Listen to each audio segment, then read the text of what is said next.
우리가 엔드타임 마지막 때에는 어떤 일이 일어나며 그에 맞서서 우리 교회는 무엇을 대응해야 되는가, 이 주제이죠. 결국은 전쟁에 대한 이야기를 하고 있는 것입니다. 전쟁. 근데 우리가 큰 틀에서 좀 볼 필요가 있다, 그런 생각이에요. 2차 대전 때 일본이 세계 각처에서 전쟁을 벌였습니다. 필리핀에 가서도 전쟁을 하고 사이판에 가서도 전쟁을 했습니다.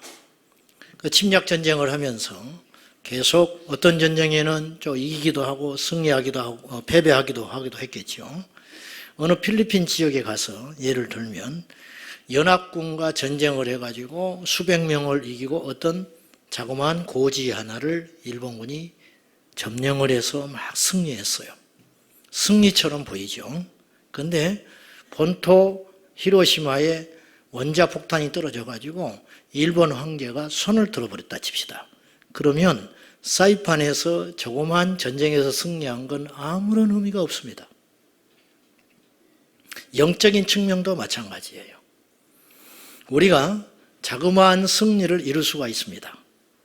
이웃에 전도하면서 그 사람의 영혼을 위해서 몇 년 동안 접촉을 하고 기도하다가 마침내 그 사람이 어느 날 예수를 믿게 됐다든지, 안 믿는 형제가 부부간에 불화가 생겨가지고 사내 못 사내 맨날 그랬는데 어느 날 이 가정이 예수를 믿고 하나가 되어가지고 저희들과 함께 영적으로 대화하는 수준이 됐다든지, 정말로 기가 막히게 좋은 일이죠.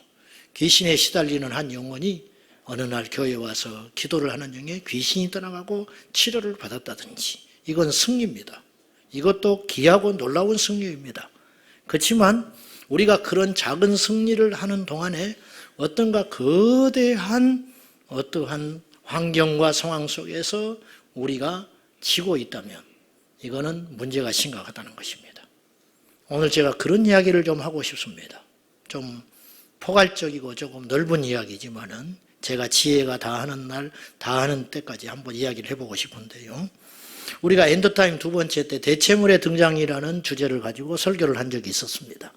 멸망에 가증한 것이 하나님이 자리해야 할 거룩한 자리에 차지해가지고 하나님을 자처하는 일들이 있을 것이다.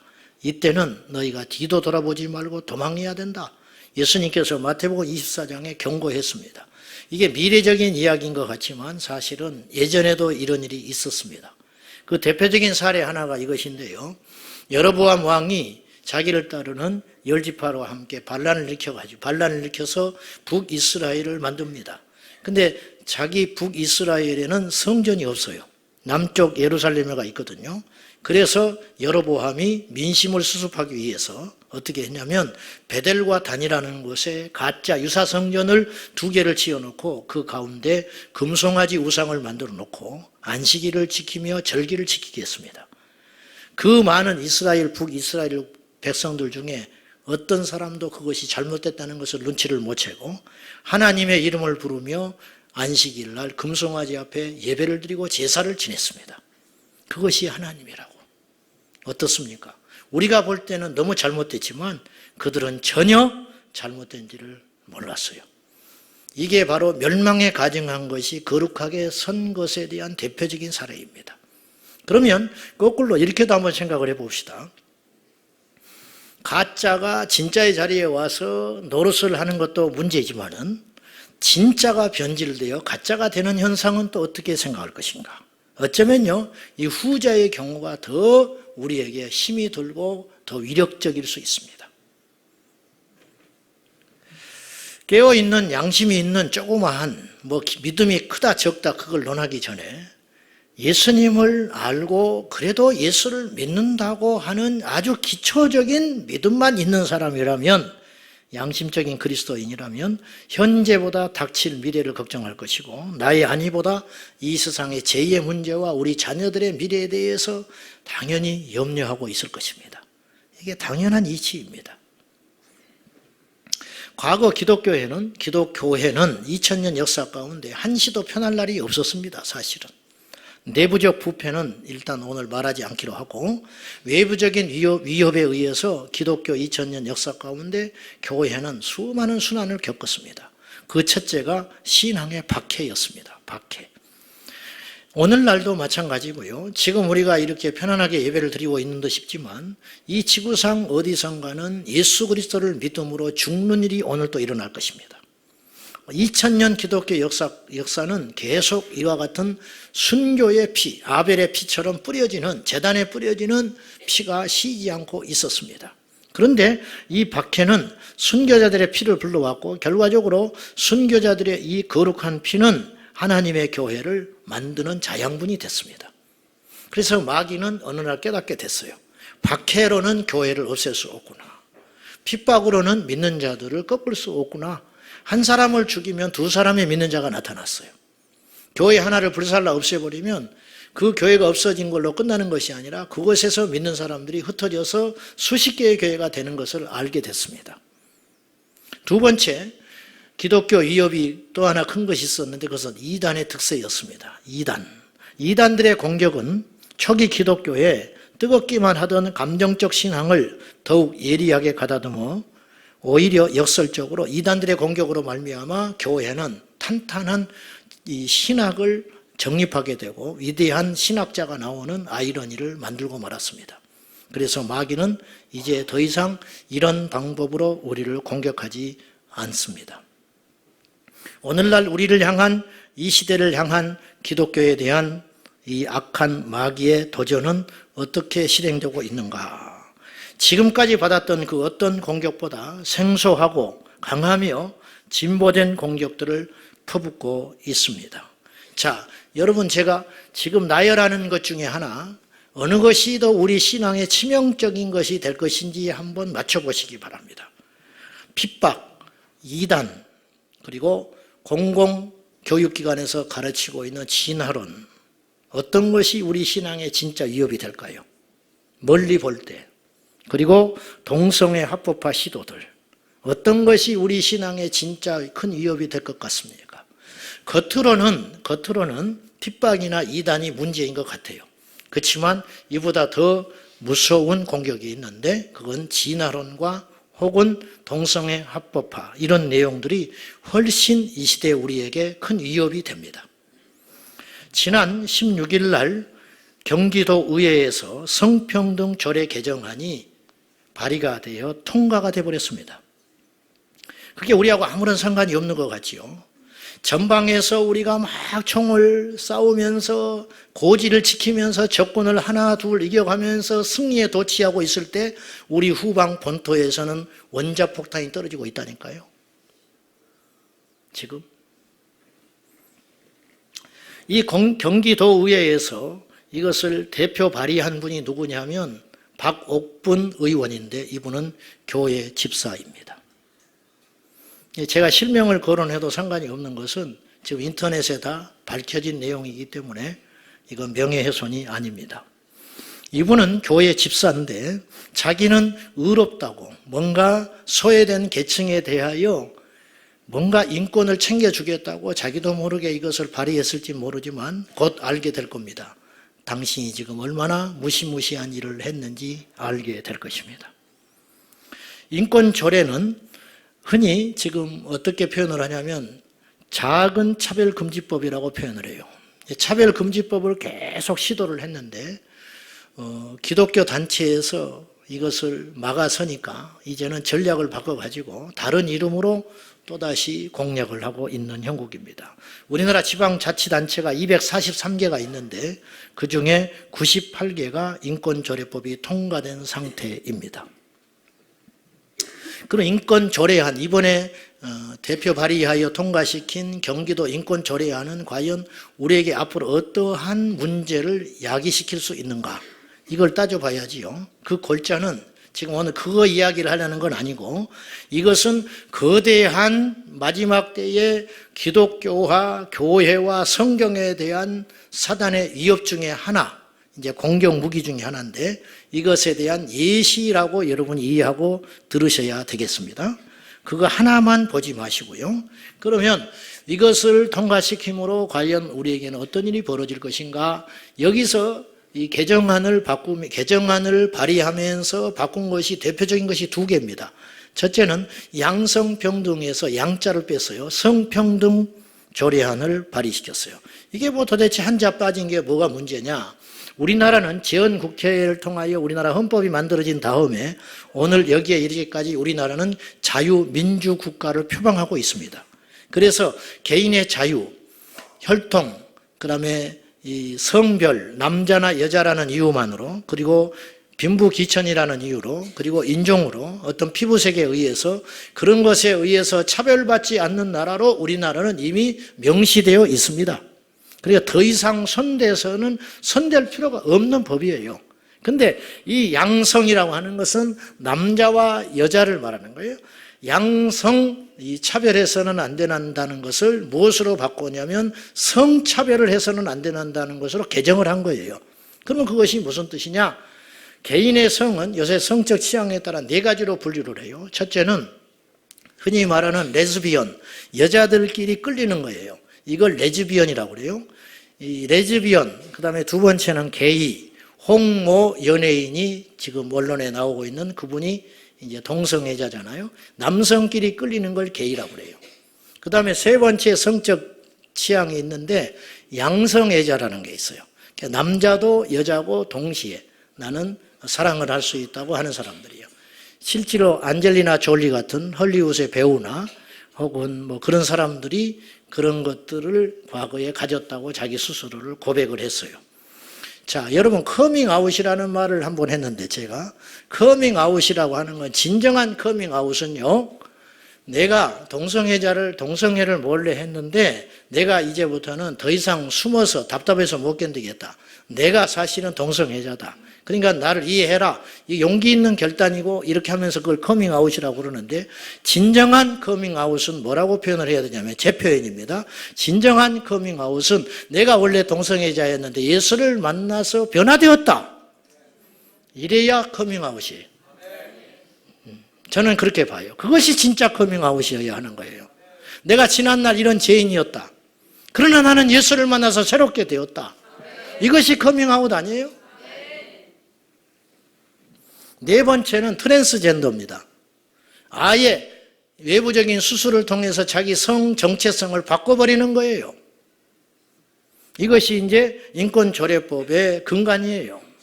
그런 것에 대해서 어떠한 반발이나 혹은 그런 것에 대해서 비판하지 말라는 거예요.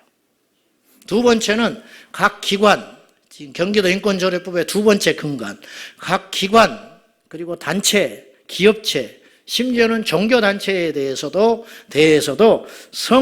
성평등위원회를 만들어라. 이것이 골자예요. 우리 교회에도 그거 만들어줘야 돼. 응? 이것을. 자, 여러분, 왜 동성애라든가 이런 인권조례에 대해서 우리가 심각하게 생각을 해야 되냐면, 여러분 아파트에 가시면은 팔각정이 있어요. 나무 밑에 이렇게 팔각정이라든가 혹은 주민들을 위한 조그만 쉼터들이 있습니다. 근데 저희 아파트에도 있는데 그곳에 밤에 이제 교회에서 철야 끝나고 간다든지 하면 날 좋은 날은 거기 10대 청소년 애들 비행 장소가 됩니다. 그렇죠? 거기서 우리 아파트 주민들이 아니에요. 외부에서 온 아이들이 거기서 술을 먹고 남녀간에 노닥거리고 그리고 새벽기도 나오려고 그러면은 거기에 술병과 담배와 막 이런 것들이 여지러져 있어요. 그거를 치우느라고 아주 골머리를 앓아요. 우리도 다 옛날에 그렇게 살았어요. 나름대로 비행기도 타고 다니고 뭐 그렇게 다 비행 청소년으로 살다가 어느 날 철이 들고 그러니까 다시 돌아온 거예요. 그럴 수 있어요. 사춘기 다 그렇게 겪는 것입니다. 문제는 우리가 그것을 봤을 때 이놈들 이렇게 하면 안 되지. 그러면 아이고 죄송합니다. 혹은 부끄러워하고 이런 사회가 정상적인 사회인 거예요. 그렇잖아요? 그리고 여기서 문제가 생기면 경찰이 와서 이렇게 해가지고 어떤 애들을 또 계도하고 그렇게 해야 이게 정상적인 사회 아닙니까? 근데 이제 쉽게 말하면 인권법이나 동성애가 어째서 문제가 되냐면 그거를 꾸짖었어요. 왜 여기서 술 먹고 말이지 젊은 애들이 철없이 이러면 되냐? 빨리빨리 집에 들어가야지. 엄마 아빠 걱정하는데 그러면 경찰이 와. 그들이 신고를 해. 그러면 누구를 잡아가냐면 잔소리하는 나를 잡아가는 거예요. 응? 쉽게 표현하면 이런 식이다 그 말이에요. 우리는 동성애자를 결코 차별하지 않습니다. 동성애를 말하는 거예요.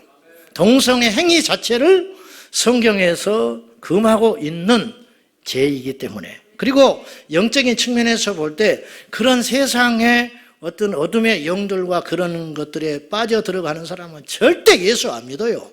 어떻게 예수를 믿겠어요? 그 안에 어둠의 영이 장악을 하고 있는데. 여러분, 우리가 술만 좀 먹어도 교회 오기가 어려운데 양심에 꺼려서 안 그렇습니까? 누구만 하나 미워해도 예배당에 오는 것이 불편해가지고 기둥 뒤에 숨어 있고 그러는 편인데, 여러분 세상에 완전 악한 영에 휩쓸려가지고 하나님이 원하시지 않는 비성경적 가치관으로 무장된 사람이 어떻게 예배하며 어떻게 하나님을 섬기겠습니까? 그들이 가는 곳은 뻔합니다. 사탄 교회를 가는 겁니다. 그들은. 그래서 이걸 심각하게 생각해야 된다는 거예요. 오늘 우리 이 시대를 흔히 이렇게 표현을 해요. 포스트 모더니즘 사회다. 현대주의 이후다. 이런 말이에요. 우리나라 한글로 번역을 한다면 일단 현대화라고 표현을 해봅시다. 제가 현대화. 오늘날 우리는 현대화된 사회에 살고 있어요. 현대화 사회의 가장 두드러진 특징은 이것입니다. 격식의 파괴에 있어요. 형식의 파괴.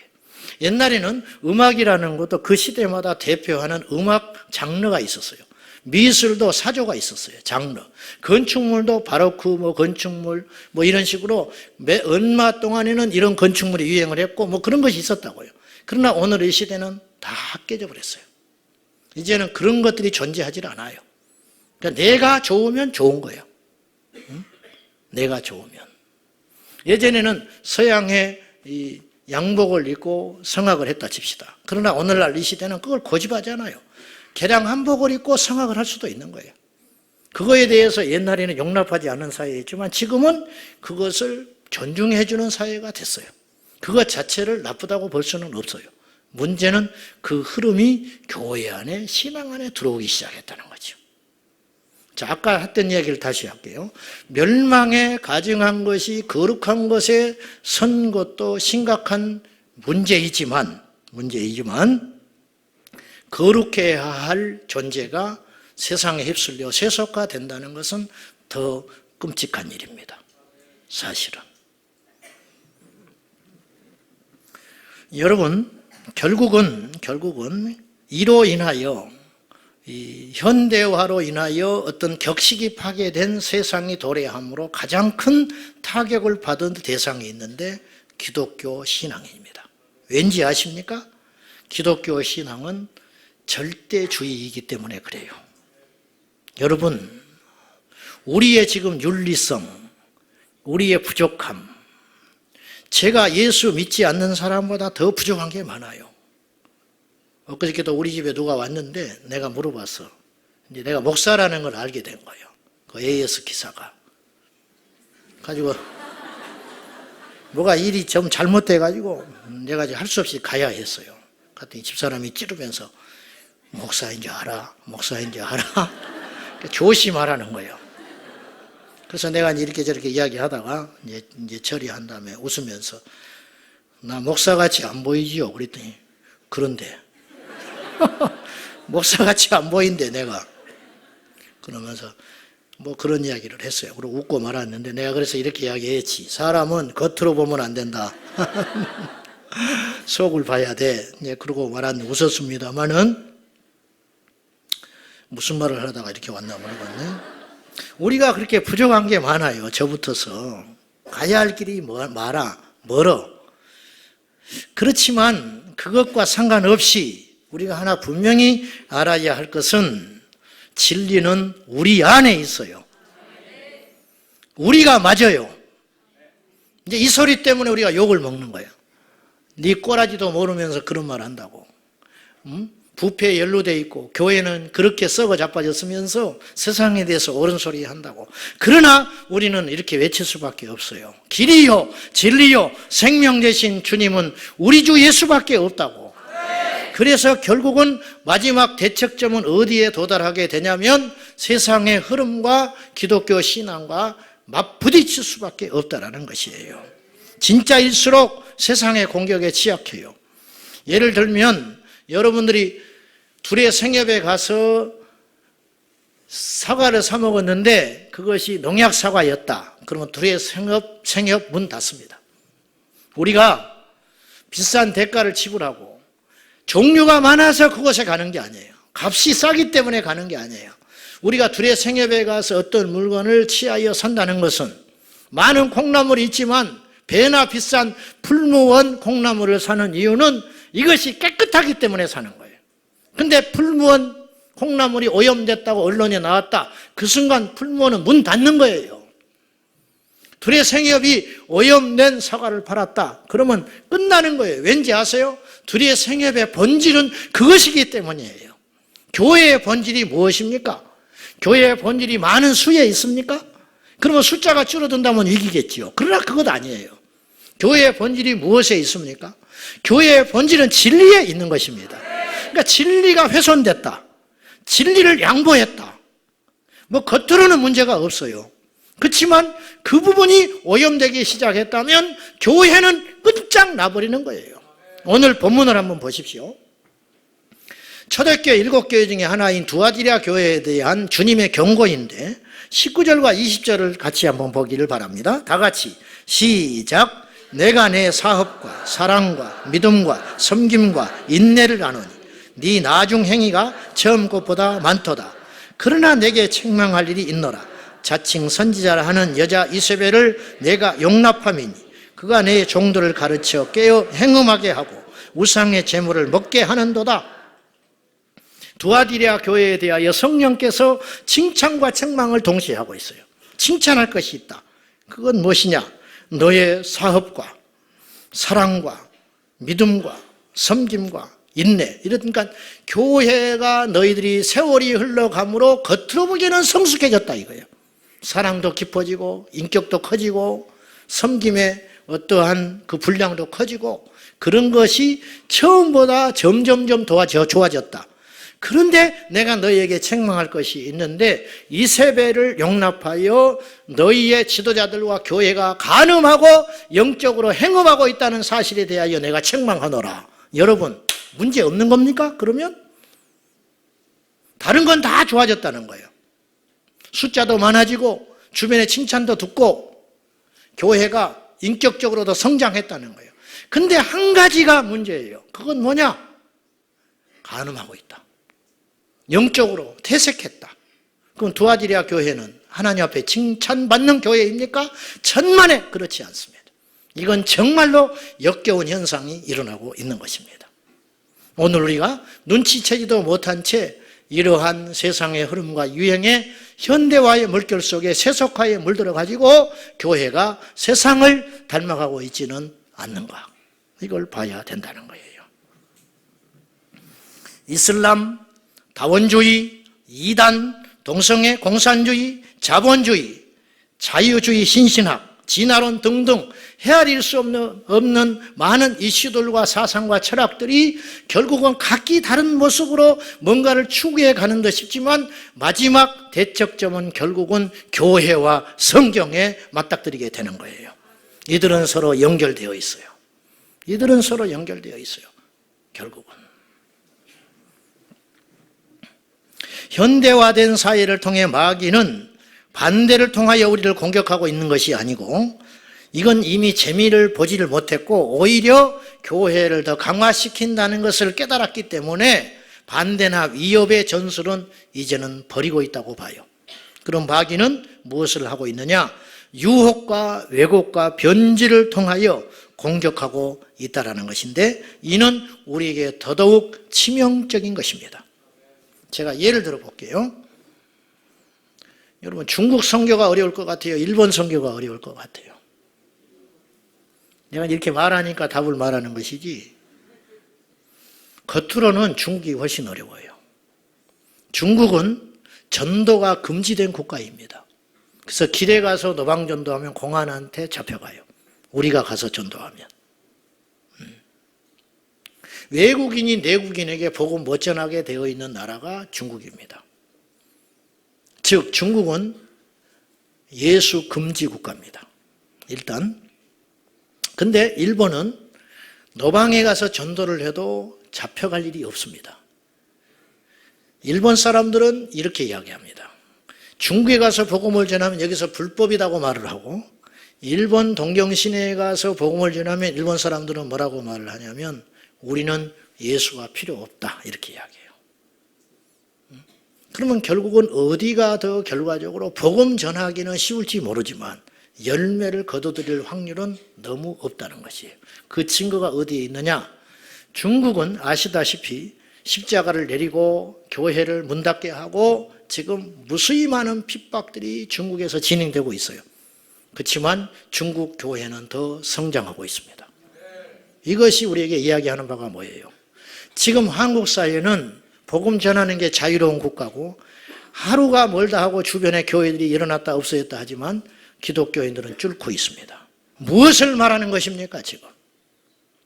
절대로 핍박과 환난은 우리 신앙의 근본 뿌리를 없앨 수 없지만 세속화는 우리 이 시대의 우리 신앙의 가장 큰 적이라는 것을 우리가 깨달아 알아야 됩니다. 이 시대 현대인들은 기독교 진리를 더 이상 절대 필요한 가치로 여기거나 혹은 대단한 충격적인 진리로 받아들일 마음의 여유가 없어졌습니다. 그래서 전도지를 주면 던져버리는 것입니다. 그러면 그 자리를 대신한 것들이 너무 많아졌기 때문이에요. 약 10여 년 전에 어떤 노총각 청년하고 제가 이야기를 하다가 얘가 이런 말을 하더라고요. 자기는 무인도에 가서 혼자 살 수도 있대요. 결혼 안 하고 혼자 살 수도 있대. 무인도에 가서. 그 대신 2개가 충족돼야 된대. 2가지만 있으면 자기는 무인도에 가서 평생 죽을 때까지 혼자 살 수도 있대. 그게 뭐냐 그랬더니 첫째, 인터넷이 돼야 된대. 인터넷이 돼야 되고 두 번째, 라면만 누가 공급해주면, 인터넷과 라면만 있으면 자기는 무인도에 가서 평생 혼자 살 수 있대. 이게 이 시대의 가치관이에요. 이 시대의 가치관. 그들에게 예수가 필요합니까? 그들에게 복음은 과연 설 자리가 있는 것입니까? 이것이 현대화가 만들어놓은 엄청난 잘못된 거짓 열매들이라는 거예요. 이것이 먹혀들기 시작하고 있어요. 단연코 말하지만 오늘 우리의 위협은 핍박이나 환난이 아닌 교회를 향한 세속화가 더욱 큰 위협이 됐습니다. 이 세속화의 물결이 가져온 치명적 악마적 열매가 있는데 그게 뭐냐? 바로 진리를 선택할 수 있다고 하는 가치관이 오늘날 세상과 교회 안에 자리 잡기 시작했습니다. 다시 말씀드릴게요.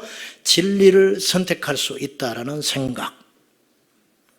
옛날에는요, 선택이라는 것도 지금 우리가 굉장히 많은 선택을 하는 세상에 살고 있어요. 우리가. 즉, 마트에 가보세요. 마늘 하나를 사려고 해도 종류가 얼마나 많은지 몰라. 통마늘, 깐 마늘, 그 다음에 갈아놓은 마늘. 파를 사러 가보세요. 씻어놓은 파, 그 다음에 흙이 묻어있는 파, 양도 많은 거 한 다발 아니면 하나짜리. 이렇게 선택이 많다고요. 그러니까 이 시대는 선택할 수 있는 세상이고 선택이 당연한 세상이 돼버렸어요. 문제는 진리를 선택한다고 하는 거예요. 하나님도 선택하려고 덤벼들어요. 그러니까 북이스라엘 여로보암이 선택하라고 한 거예요. 선택을 한 거예요. 남쪽에 안 가도 된다. 북쪽에 거짓 제단을 쌓아놓고 그곳에서 선택을 하여 우리 취향대로 제사를 드리고 절기를 지켜도 하나님이 받아주신다. 이게 속고 있는 거거든요. 하나님 받지 않았어요, 그거. 근데 자기들은 받았다고 생각한 거예요. 우리는 교회를 예배 중심의 교회로 만들 수도 있고 세상 사람들이 쉽게 접근할 수 있는 문화적 공간으로 교회를 만들 수도 있습니다. 오늘날 교회 예배를 경건하게 드릴 수도 있고, 젊은이들이 오늘날 세상 이방 젊은이들이 좋아하는 콘서트 분위기로 교회 예배를 바꿀 수도 있습니다. 그런가요? 아니라는 거예요. 그래서는 안 된다는 거예요. 그래서는 어느 날부터 목사가 신부 옷을 입고 돌아다녀. 노만 컬러. 이건 아주 작은 것에 불과해요. 아주 작은 것에. 언제부터인가 이런 식의 선택을 지혜로운 아이디어고 또한 당연히 앞서간 성각자들의 이야기로 받아들이기 시작했다는 거예요. 제가 누차 말씀드렸지만은 제가 이런 유의 설교를 하면 여러분들은 우리 목사가 보수적이구나, 성경 근본주의자구나, 우리 교회는 색깔이 이렇구나, 그렇게 생각하지 말라고 내가 누차 경고했어요. 그건 어떤 개인의 취향이나 교단의 신학적 흐름이나 이 시대의 어떤 영적인 흐름이 결코 아니고 본질에 대한 문제라는 것이에요. 아까 제가 말했어요. 아까도 제가 말했다시피 결국은 진짜일수록 공격을 받을 공산이 크다. 진짜일수록. 우리 교회 옆에 사찰이 있는데 이를테면 성탄절날을 맞이하여 그 사찰에서 프랭카드를 걸어줬어. 축 아기 예수 탄생. 기분 나빠요. 그냥 별로 기분 나빠. 그렇지만 그거 뭐 붙여놓은 걸 띠라 할 거예요. 어떡할거예요. 참 별 사람이 다 있네. 그리고 많은 거예요. 그런데 석가탄신일날 교회에서 프랭카드를 걸어가지고 부처님 오심을 탄생을 축하합니다. 안 된다는 거예요. 그렇게 해서는. 그건 다른 문제라는 거예요. 그것은. 근데 언제부터인가 주거니 받거니 하는 상대주의가 교회 안에 진리의 자리를 대신하기 시작했다는 거예요. 이것에 대해서 문제의식이 없이. 오히려 그렇게 하는 교회를 포용력이 있고 시대적 감각이 뛰어난 교회처럼 이야기하는 시대가 돼버리고 말았다 하는 것이죠.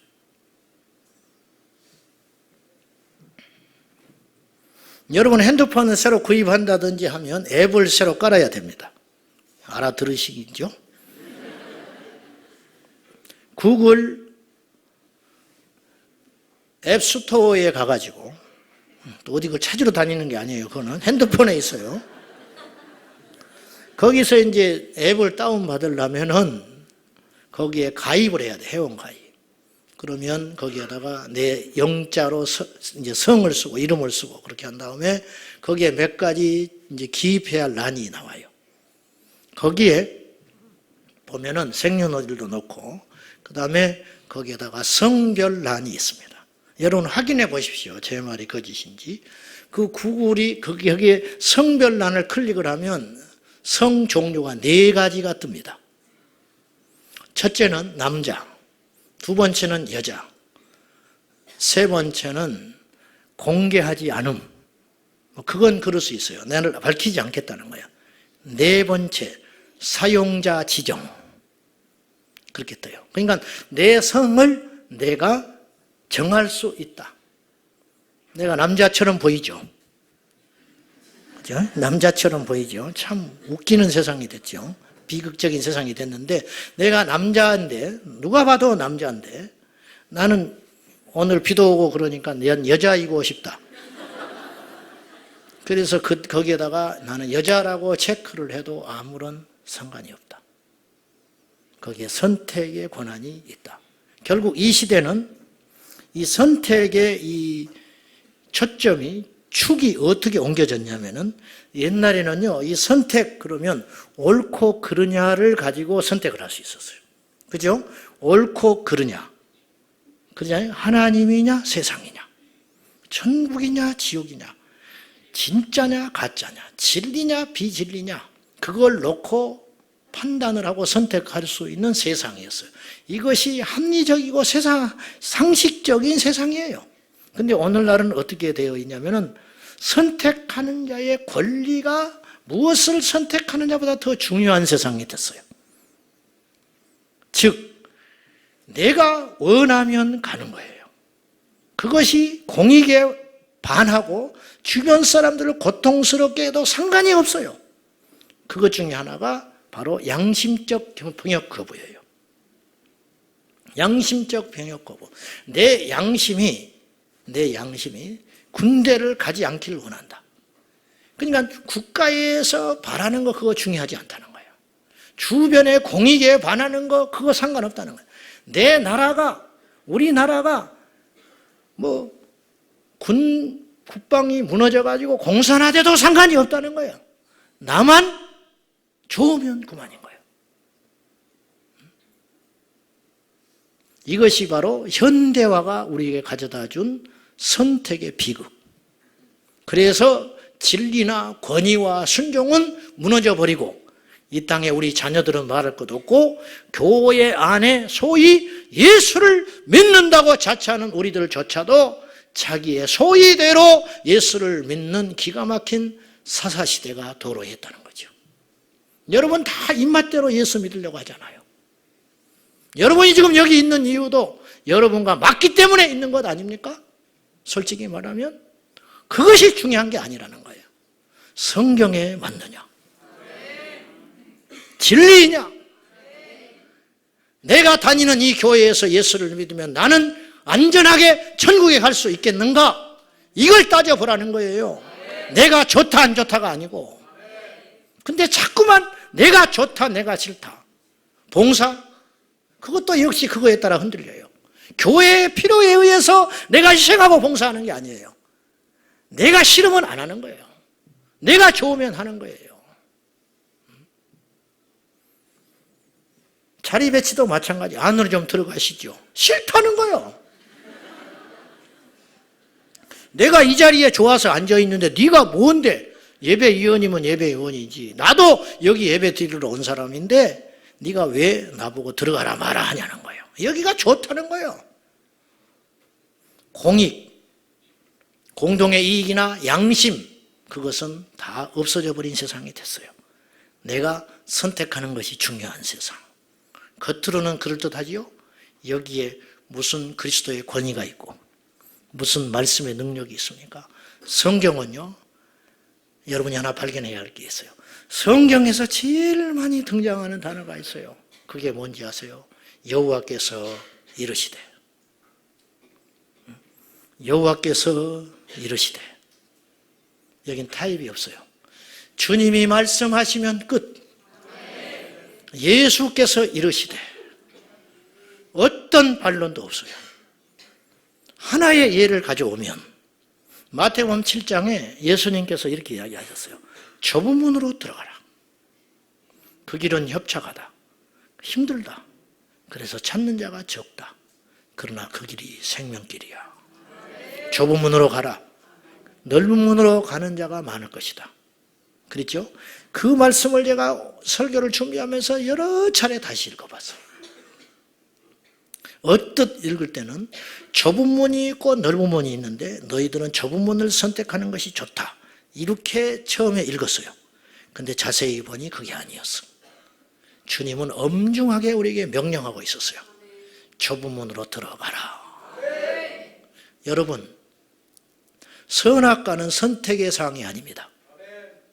하나님께서 에덴 동산에 선악과를 만들어 놓고 말씀하셨어요. 동산에 있는 모든 실과는 너희들이 배 터지게 임의로 먹어도 좋다. 먹고 싶을 때까지 먹어라. 그런데 한 가지는 절대 먹어서는 안 된다.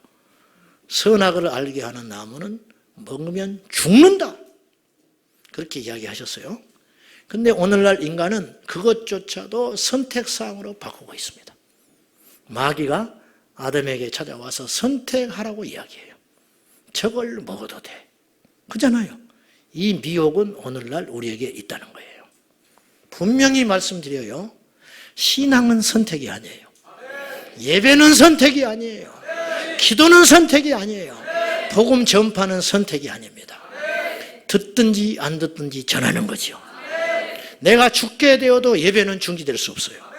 이것이 본질이라는 거예요. 선택할 수 있는 게 있고 선택해서는 안 되는 것이 있다. 하나님이 우리를 선택하는 것이지 우리가 그분을 선택하는 게 아니에요. 너희가 나를 택한 것이 아니다 그랬어. 예수님이. 그렇죠? 너희가 나를 택한 게 아니야. 내가 너희를 택했어. 겉으로는 내 발로 교회에 온 것 같지요. 여러분이 교회에 선택한 게 아니라는 거예요. 하나님이 우리를 부르사 이곳에 예배하게 부르셨다는 거예요. 선택은 겉으로는 그럴듯하지만 하나님의 나라의 치명적 교만을 가져오는 것인데, 이 배후에는 뭐가 있느냐? 결국 현대화가 있다. 세속화와 현대화가 있다. 그런 말씀입니다.